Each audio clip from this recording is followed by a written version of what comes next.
देवराज news, जनतेचा आवाज जनतेसाठी। देवराज न्यूजला सबस्क्राईब करा आणि बेल आयकॉनवर क्लिक करा। तपोवन साधुग्राम परिसरात सुरू असलेल्या वृक्षतोडीच्या पार्श्वभूमीवर शिवसेना युवासेना प्रमुख आदित्यसाहेब ठाकरे यांनी आज प्रत्यक्ष घटनास्थळी भेट देत वृक्षप्रेमी व पर्यावरणप्रेमी नागरिकांची सविस्तर चर्चा केली। परिसरातील पर्यावरणावर होणाऱ्या परिणामांबाबत नागरिकांनी आपल्या भावना यावेळी व्यक्त केल्या।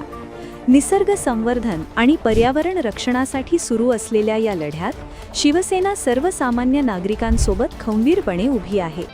कोणत्याही परिस्थितीत अन्यायकारक आणि नियमबाह्य वृक्षतोड खपवून घेतली जाणार नाही, असा ठाम निर्धार आदित्य ठाकरे यांनी यावेळी व्यक्त केला। पर्यावरणाचा समतोल राखणे आणि भविष्यातील पिढ्यांसाठी निसर्गाचे संरक्षण करणे ही आपली सामूहिक जबाबदारी असून या संदर्भात आवश्यक ती सर्व पावले उचलली जातील, असेही त्यांनी स्पष्ट केले।